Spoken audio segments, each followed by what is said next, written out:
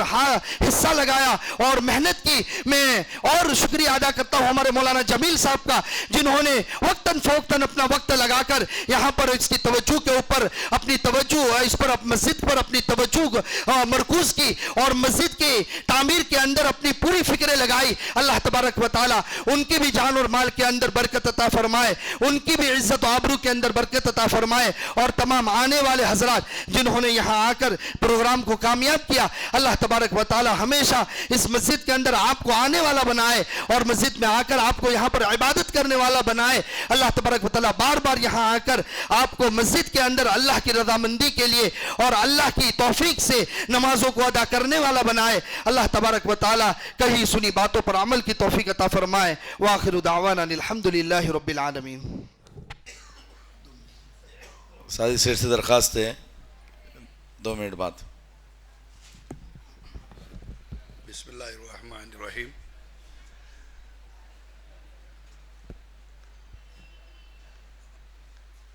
الحمدللہ رب العالمین الرحمن الرحیم مالک یوم الدین ایاک نعبد و ایاک نستعین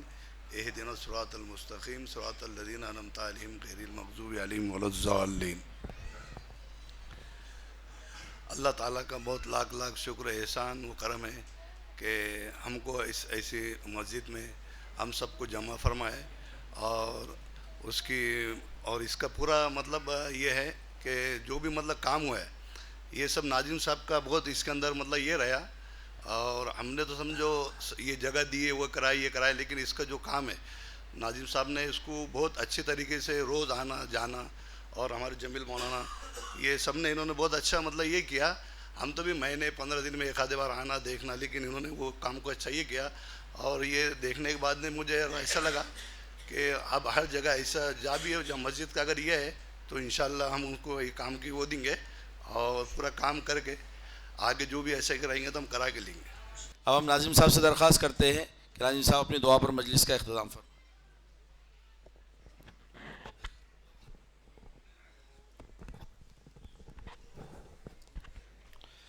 بسم اللہ الرحمن الرحیم. سبحان اللہ و بحمدہ سبحان اللہ العظیم.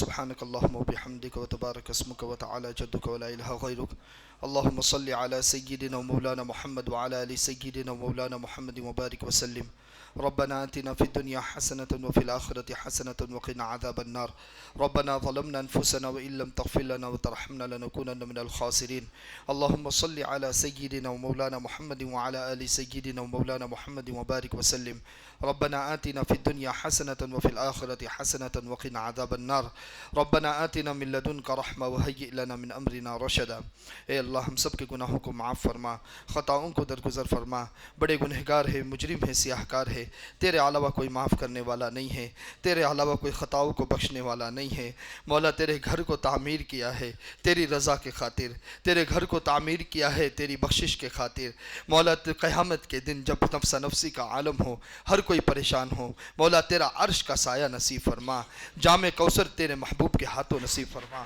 پل صراط کا راستہ بجلی کی طرح پار کروا دے. قبر کو جنت کے باغوں میں سے ایک باغ بنا دے. مولا دنیا تو بہت اچھی گزر جائے اور آخرت کے اندر قبر سے ہی تیرا عذاب شروع ہو جائے, قبر کے اندر ہی تیرے سوال و جواب کے اندر ہم فیل ہو جائے, ناکام ہو جائے. مولا اس سے بڑی کوئی ناکامی نہیں ہے. مولا دنیا کے اندر بڑی بڑی آسائش اور آرام کے اندر زندگی گزرے, لیکن آخرت کے اندر ہم کو فرعون اور ہارون اور قارون کے ساتھ کھڑا کر دیا جائے کہ تم تو دنیا کے اندر نبی کے امتی کہے جاتے تھے, لیکن تم نے نمازیں چھوڑی ہے, تم نے نبی کی سنتوں کو پیروں سے رونڈا ہے, تم نے نبی کی سنتوں کو ترک کیا ہے. مولا ہم کو کہیں ایسا نہ ہو کہ قیامت کے دن تیرے محبوب کے دیدار سے محروم کر دیا جائے, تیرے دیدار سے محروم کر دیا جائے. مولا ہم کو دنیا کے اندر ایسے اعمال کی توفیق عطا فرما جو آخرت میں تیری رضامندی کو ثابت کرے, جو آخرت میں تیری رضامندی کا ہم کو مستحق بنائے. مولا تو ہم سے راضی ہو جا, تو ہم سے راضی ہو جا,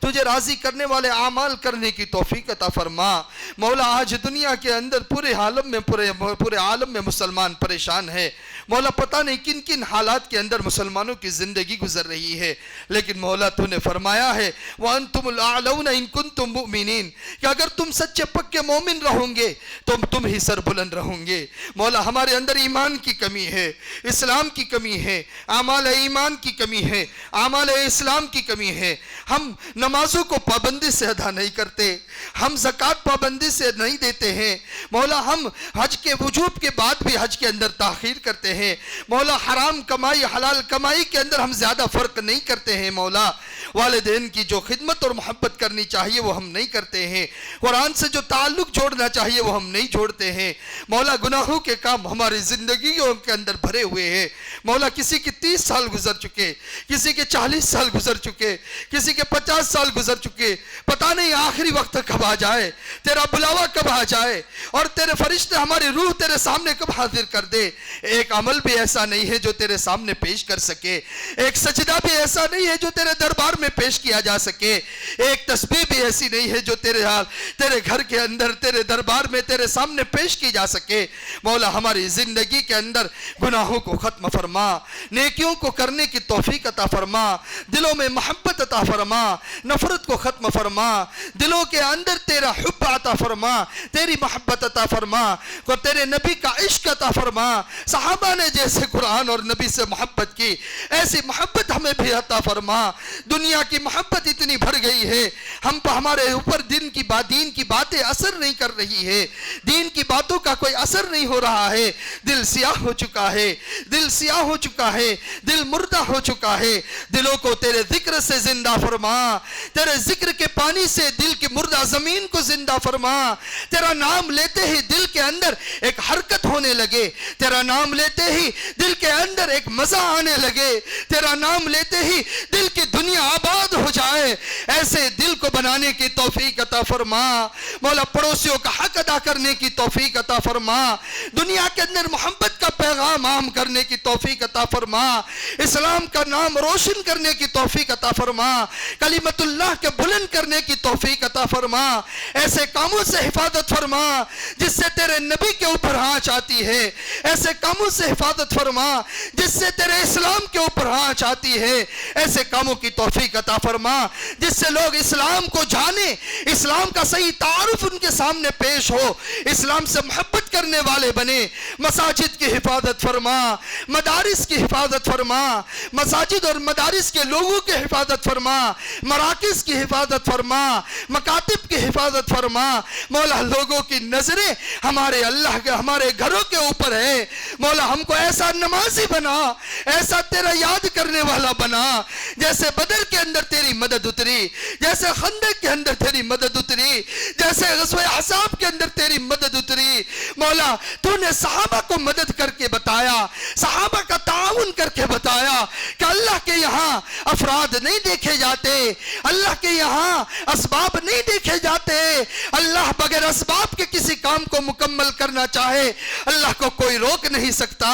مولا تو سمندر پر گھوڑے دوڑانا چاہے تو نے گھوڑے دوڑا کر بتائے مولا. تو نے درندوں کے ذریعے صحابہ کی رہنمائی کر کے بتائی مولا. تو نے صحابہ کی درندوں کے ذریعے حفاظت کر کے بتائی مولا. آگ کے اندر ابراہیم علیہ السلام کو محفوظ رکھ کے بتایا, ماں کے مچھلی کے پیٹ کے اندر یونس علیہ السلام کو محفوظ رکھ کے بتایا, چھری کے نیچے حضرت اسماعیل علیہ السلام کو صحیح سالم رکھ کے بتایا. اللہ اسباب کا محتاج نہیں ہے, تو اسباب کا محتاج نہیں ہے, تیرے سامنے کسی کی ضرورت نہیں ہے, تو چاند اور سورج کا بھی محتاج نہیں ہے, تو زمین اور آسمان کا بھی محتاج نہیں ہے, تو ان فرشتوں کا بھی محتاج نہیں ہے. ہم مولا فقیر ہے, تیرے محتاج ہے مولا, تیرے در کے بھکاری ہے, تیرے در کو چھوڑ کر کہیں نہیں جا سکتے, تیرے در کو چھوڑ کر کہیں بھیک نہیں مانگ سکتے مولا. تیرے در پر ہم التجا کر رہے ہیں, ہمارے اس مسجد کے تعمیر کو بھی قبول فرما, وہ ہندوستان کی بلکہ پورے عالم کی مساجد کی حفاظت فرما, حرمین شریفین کی حفاظت فرما, مسجد اقصی کی حفاظت فرما, مسجد بیت المقدس کی حفاظت فرما مولا. مسجد کے لیے اپنا وقت قربان کرنے کی توفیق عطا فرما, قرآن سے, نبی سے اور مسجد سے اپنے آپ کو جوڑنے کی توفیق عطا فرما. اگر ہم نے ان چیزوں سے اپنے آپ کو نہیں جوڑا, دنیا کی چیزیں ہمیں اپنے ساتھ جوڑ لیں گی, دنیا کے شیاطین ہمیں اپنے ساتھ جوڑ لیں گے, دنیا کی چیزیں ہمیں اپنے ساتھ اس کو جوڑ کر متعلق کر کے اللہ تیری یاد سے غافل کر دیں گی. مولا ہمیں تیری یاد عطا فرما. یہاں تعمیر کرنے والے جتنے بھی حضرات ہیں, تعاون کرنے والے جتنے بھی حضرات ہیں, محنت کرنے والے جتنے بھی حضرات ہیں, محنت کے اندر تعمیر میں ساتھ دینے والے جتنے بھی حضرات ہیں, کسی نے مال دے کر محنت کی, کسی نے اس میں اپنا مال جان دے کر اس میں قربانی دی, کسی نے سامان دے کر اپنا جان مال قربان کیا, ہر ایک کے جان مال کو قبول فرما, اس قربانی دینے کو قبول فرما. ہمارے حاجی اسماعیل صاحب سلو اور ان کے اہلیہ نے جو اس مسجد کی تعمیر کے اندر بڑا حصہ لگایا, اللہ ان کی اس حصہ لگانے کو بھی اور اس تعمیر کرانے کو بھی قبول فرما. جنت کے اندر بہترین مکان عطا فرما. مولا جو مانگا وہ بھی عطا فرما, جو مانگنے سے رہ گیا وہ بھی عطا فرما. اپنی شان شان تو بہترین بدلہ عطا فرما. اللہم صلی علی سیدنا و مولانا محمد وعلی آل سیدنا و مولانا محمد وبارک وسلم. اللہم انت السلام ومنک السلام تبارکت یا ذا الجلال والاکرام. سمعنا واطعنا غفرانک ربنا والیک المصیر برحمتک یا ارحم الراحمین. مسجد بلاتی